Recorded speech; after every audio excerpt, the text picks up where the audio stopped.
Hey, everyone. Welcome to Locked On Lakers for Friday. Brian Kamenetsky and Andy Kamenetsky. Andy, the second half of the season, at least the post-All-Star part of it, kicks off Friday night against the Clippers, and it's a critical game for the Lakers as they try to solidify their position in the play-in tournament. We'll talk about that and how the Lakers are looking at the rest of the season. And Rich Paul makes clear LeBron isn't going anywhere for now. We'll talk about that and more on Locked On Lakers. You are Locked On Lakers, your daily Los Angeles Lakers podcast. Part of the Locked On Podcast Network, your team every day.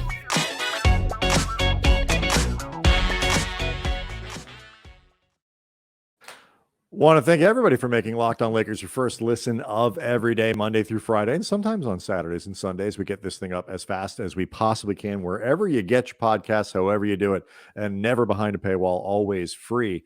I want to let you know that today's episode is brought to you by Rock Auto. Amazing selection, reliably low prices, all the parts your car will ever need. Visit rockauto.com and tell them Locked On sent you.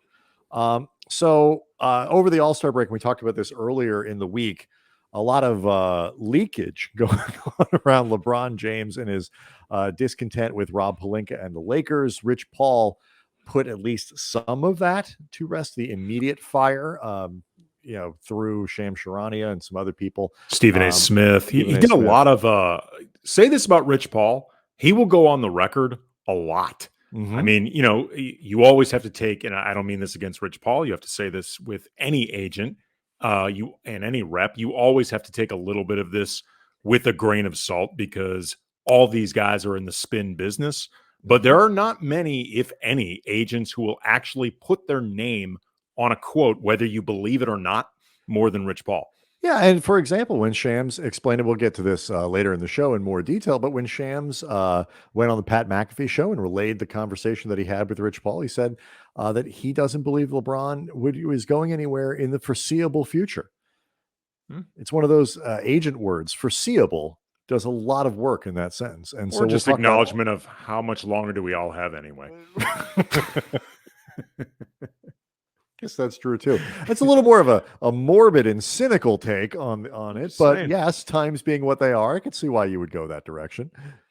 So yeah, we'll get to, well, maybe not that. We'll get to the story as the show goes on. But the Lakers did return to the floor on Thursday afternoon, and it was interesting from the perspective of Frank Vogel. I thought, Andy, he was asked about what the Lakers' goals are for the last 20 whatever games that they have. And he said, look, we'd love to get out of the play-in tournament. We'd love to get up to sixth, but they're starting, 6 games behind going into at least Thursday night's games against, there's 6 games behind the Nuggets. That's going to be a tall order. So with that aside, he said they'd like to get into that 7 or 8 spot. So you only have to win once to make the big boy playoffs. But failing that, it's really about playing as well as you can. It was really kind of a moment of honesty and candor and realism from Vogel that I thought was good to hear. Well, I mean, hopefully it's a collective realization among, the coaching staff, among the players, among the front office, that a lot of this is, it's not entirely within your control because the other team obviously gets a vote. But it is within your control when it comes to just, look, how much of this are we going to just make the best out of? Like they have put themselves through circumstances both within their control and outside of their control in a bad situation right now. But even acknowledging that, like they are only, as we record right now, a game and a half behind the Clippers for the 8th seed, for example. And the Clippers don't have Paul George for the foreseeable future, don't have Kawhi Leonard for the foreseeable future, and they do not have Norm Powell. Unfortunately for him, that big deal that they made has already gone sideways with a foot injury. He's going to be out for the rest of the season. So the Clippers are extremely well coached, and they play very hard. They play very smart.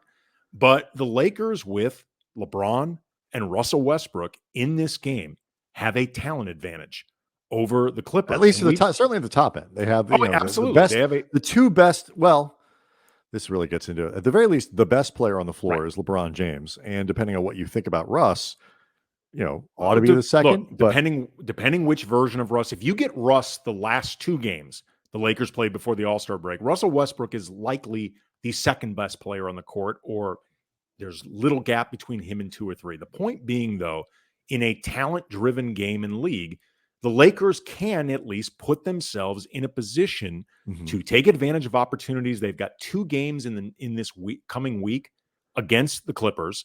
They'll be facing Dallas. They'll be facing some of the teams that either are chasing them or they are chasing. And, they can make an opportunity for themselves. It's just same question we always ask with this team all season. Like, where is their head at? How committed are they to doing it? Yeah. And then just how capable, because Sure. I think, commitment, it's not just about like, they don't care. And then I'll be like, some of this comes down, they're not capable as a team. But I just, we'll get into the schedule here in a second, because I think what you're pointing out is kind of fascinating, because there are a lot of ways that this could go, including them getting certainly into that, passing the Clippers and bumping themselves up at least to 8, which would be very helpful. But there's also a downside possibility here, given the schedule and how bad the Lakers have been on the road. Their schedule's very road heavy the rest of the way. I like that Vogel was acknowledging kind of what we all see, which is there is a limit to where we can go in the standings. It is, realistically speaking, this is where we are. It sucks. It's not where we wanted to be. There's nothing good about it. We're not happy, but we're also not going to focus our energy and set goals and set benchmarks that we can't hit. Like if you say, we think we can get to the 6th spot. We think we can win, 15 out of 17 and get up to that 6, catch Dallas, catch Denver, whoever it happens to be when they get there. Like, that's not going to happen with Anthony Davis, particularly with Davis out for the next, what is probably still at least 4 weeks, realistically, before he's back on the floor. And, it puts the focus on how well can we be playing when the regular season is over and we have to start whatever it is, whether it's 2 games to get into the playoffs, whether it's 1 game to get in the playoffs. Are we playing as well as this version of us can possibly play? And to that, they do get a little bit of good news. Carmelo Anthony is, after the All-Star break, probably seems like he's going to be able to play. Yeah, he's officially listed as probable. He did a full practice. It sounded like, because they tend to keep this stuff, both cautious and close to the vest. It sounds like they are expecting Melo to play. And so with that in mind, it's particularly important, given with the Davis injury, that they need Carmelo Anthony's scoring. They need his ability to space the floor. If they're going to go, that small ball LeBron at center thing, you need floor spacers. They also need people who are, taller than 6'5", 6'6", to play minutes. And, Carmelo is one of the biggest players left on the team, aside from the centers, who are going to, Dwight's going to play a little bit more. DeAndre is going to play a little bit more, just out of necessity. So, a team, Andy, with Carmelo is about as whole as they're going to be for a little while. Yeah, I mean, Avery Bradley is still going to be out at least for Friday, maybe Sunday, and Kendrick Nunn is business as usual. So, I'm sorry, who? Yeah, I mean, just look, when he's back, he's back. I mean, at this point, you have to ask the questions during these practices and stuff like that. But at this point, like, we're all just engaged in kabuki theater, because like we know the dude is not going to be back until April at the earliest. It's mid-March, late March, whatever it is. He's going to be back. I would be stunned if he's back before April, which, by the way, raises the whole question of what the hell do you do with him?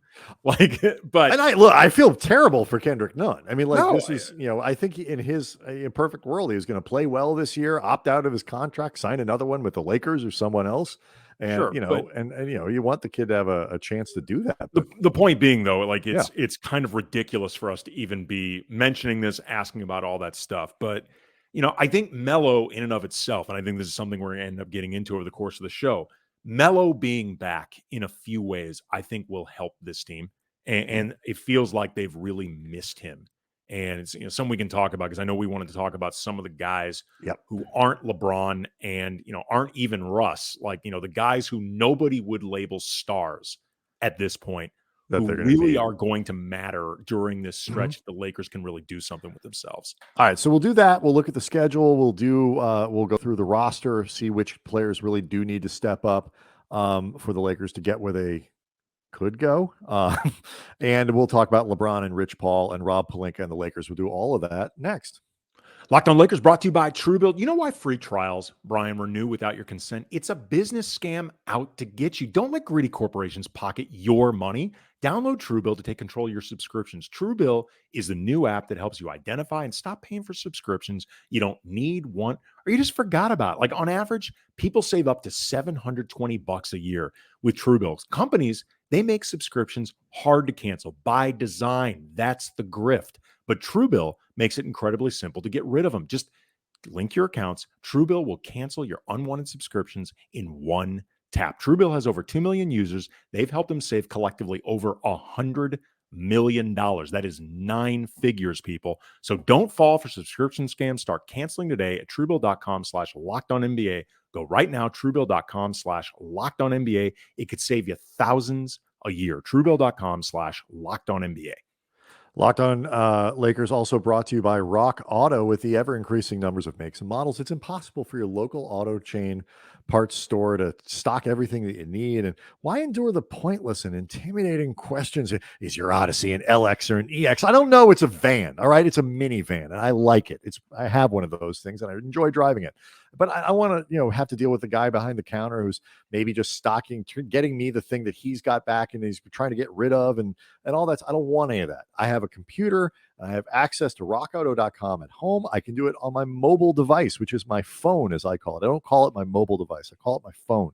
I can save time and money when using Rock Auto, and I'm not going to spend 30%, 50%, even 100% more for the same parts from a chain store or car dealership. For example, when my Honda Odyssey needs a fuel pump, I could spend $353 at a chain store, or Andy, I could spend $216 at Rock Auto. And you were terrible at math, and you're kind of an adult. Let's just be honest. Yeah. Which is a better deal, $216 or $353? 350. No, damn it. It's 216. No, 216. Yes. Even a mathematically challenged, slow person like Andy knows that that's a better deal. Rock Auto is a family business serving do-it-yourselfers for over 20 years. So go explore their easy-to-use website today to find the solution to your auto part needs. Go to rockauto.com right now. See all the parts available for your car or truck. Right, locked on in the "How did you hear about us" box, so they know that we sent you. Amazing selection, reliably low prices, all the parts your car will ever need. rockauto.com. Sorry about that, Andy. That was a cheap shot, but you are really bad at math. Yeah, it's fine. With a little bit of thought, I got the right answer. I needed scratch paper. You didn't give me time to get it. So we'll get to LeBron here in a second. But you mentioned the opportunities the Lakers have in front of them. I'm just kind of curious where you are in the danger kind of level, because there is an upside scenario where the Lakers can get into the 8 spot. Maybe even a slightly higher scenario where they can get into the 7 and host that 7-8 game. They're 3.5 games going to Thursday night games behind the Timberwolves. Could be 4 by the time Friday rolls around. That's a lot to make up. The downside there is they're 2.5 games coming out of the break ahead of Portland, and then another 2 games ahead by then of the Spurs and the Pelicans.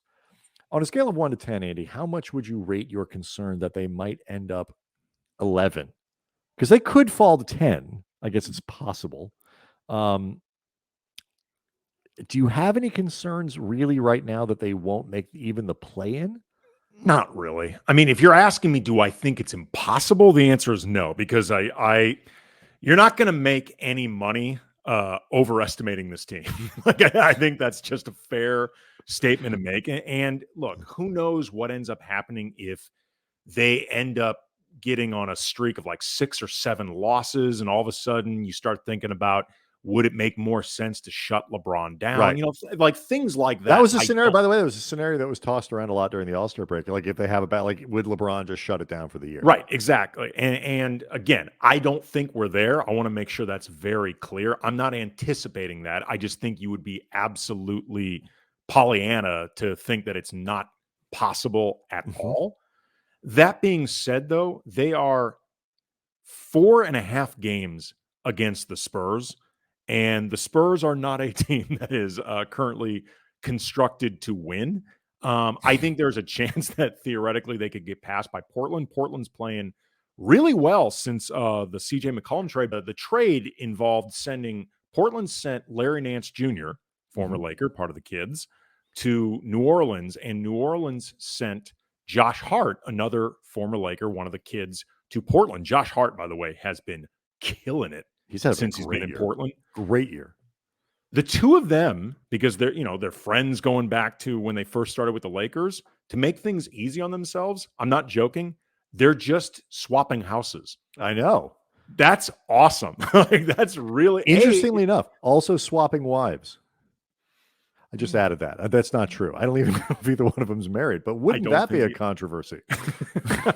That's both a controversy and a show waiting to happen. Oh, for crying out loud, it would be. I am really desperately hoping that at least one of them recognizes the opportunity and does some sort of like Prince rents Carlos Boozer's house for a year kind of deal and just completely remodels and guts the other one's house in the most outlandish way possible.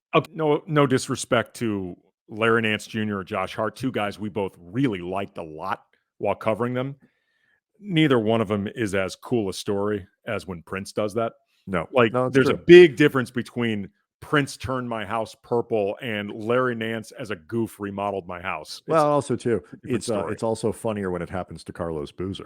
That's the other end of that. But anyway, I agree with you that I don't picture them falling out of the playoffs. I would be surprised. It's not impossible, but I would be surprised. Okay, so I agree with you. So but it does say like the schedule coming up, they have the opportunity to move up they have 2 games coming up against the Clippers in the next 10 days, but they also have New Orleans twice, in the next month. They see San Antonio. They can put a little distance behind the teams that are chasing them, which is probably, be honest, more important, at least in the immediate, to avoid total and utter catastrophe. So I agree with you there. Who are you looking at? You mentioned players, Carmelo Anthony among them, that they're going to have to lean on to move up. If they are going to move up, if they are going to pass the Clippers, if they're going to at least make a run at Minnesota in the 7th spot, who are you looking at? Melo, actually. I think they've really missed him in what has basically been a 6-game absence because he got hurt in game, I believe it was against the Clippers, and that basically 5.5 games he's been out.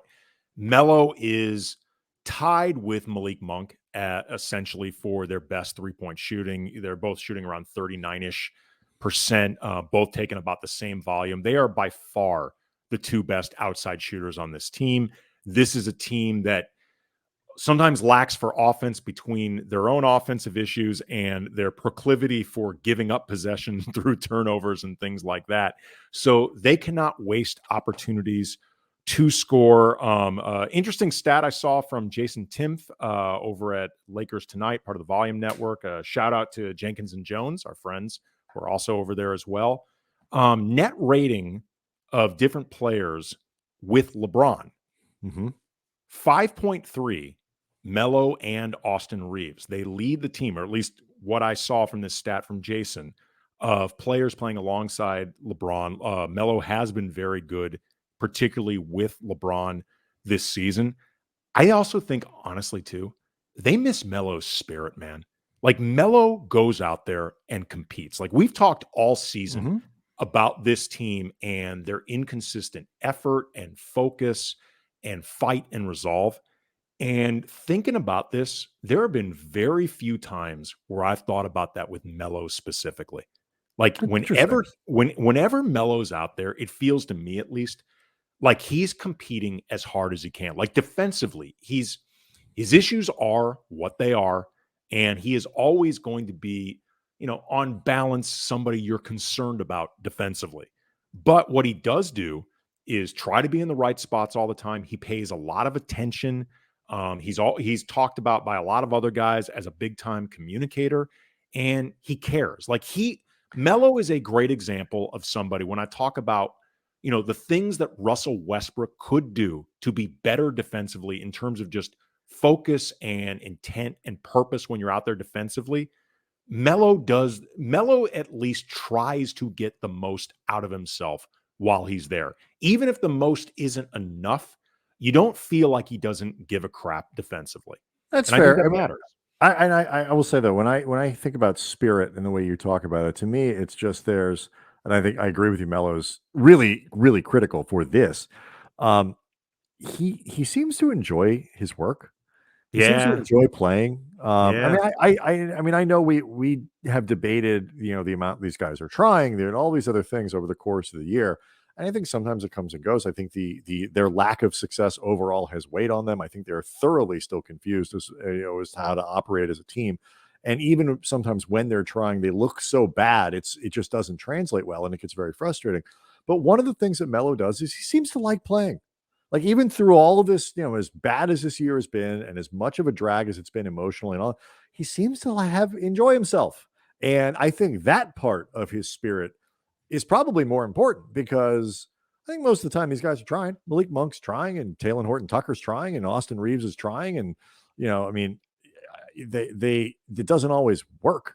But, especially among the supporting players, I generally think they're trying. I do think the spirit of Carmelo Anthony as a joyful human has a massive impact. Plus, they need to score, and he can help with that. I will give you my player, Andy, and we will talk about LeBron and Rich Paul. We'll do all that next. Locked On Lakers brought to you by Built Bar. Okay, it's almost the end of February, which means you've clearly just tossed your New Year's resolutions right out the window. You've bailed on everything, but don't bail out on eating right, because Built Bar makes that easy. Have you tried the Puffs? If you have not, you are missing out on one of Built Bar's best tasting bars. Puffs are the first ever protein-infused marshmallow. They're fluffy, they're marshmallowy, and they're not just a protein bar, they're a treat. They are covered in 100% real chocolate. They've got great flavors like cinnamony churro, coconut marshmallow, banana cream pie. They're all going to be your new favorite. They're going to be like your children. Like, they're all your favorite, except that one that isn't. Except the Built Bars, of course, and the Puffs. They're all going to be your favorites. Built Bars covered in 100% real chocolate. Okay, candy bars usually like 200-300 calories. Most Built Bars just 130, plus only 4 grams of sugar, 4 net carbs, but 17 grams of protein. And that is the good stuff. There's always just cool, unique flavor combinations to look forward to. So go to built.com, use the promo code LOCKED15, get 15% off your first order. Again, promo code LOCKED15, 15% off at built.com. All right. So, you talked about Carmelo Anthony before we get to LeBron here. I am focused again for the 73rd time this season on Taylor Horton-Tucker. If you talk about good Melo versus bad Melo, good Russ versus bad Russ, a consistent Malik Monk, all that stuff. I mean, I feel like Monk is sort of baked into the cake. There's a certain expectation of Russell Westbrook. THT going into the break was playing pretty well. And, the Utah game didn't score a lot, but he had 4 block shots and 3 assists and 5 rebounds, and found a way to be useful in ways that weren't scoring. The game before that, he had 17 points. The game before that, he had 14. Turnovers have been relatively low. He's been playing higher minutes. And, this would be a nice moment for THT to kind of hit the stride that he's had for 2 or 3 games at a time over the course of the year. He hasn't been uniformly terrible. He hasn't shown no signs of improvement or no signs of potential. But what he hasn't done is string together 10 good games. Now would be a good time. Yeah. And I think when you talk, Andy, about guys who could make a difference and would almost be like acquiring another player, something they didn't do at the deadline, a consistent 10-game burst from THT kind of becomes that guy. THT had a huge role earmarked for him this season, and he has not seemed ready for that. For the overwhelming majority of the season, THT has seemed in over his head as somebody that is slated to be like the 4th or 5th most important player on a team. He just hasn't seemed ready. I mean, it's among the million reasons where it felt like if you had to choose between him or Caruso for the right now, Caruso was the obvious choice, and the Lakers chose wrong.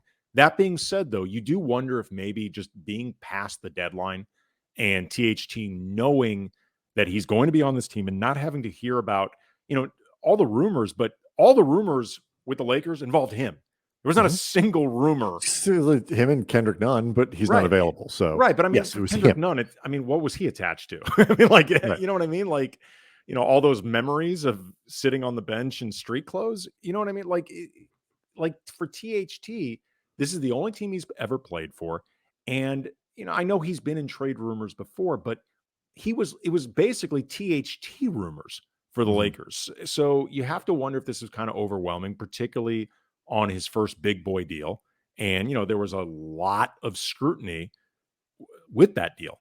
So I maybe just this is kind of put him in a space where he can perform better. But you're right. They need him to be like the guy that they decided was ready to take on Yep. a major role for this season.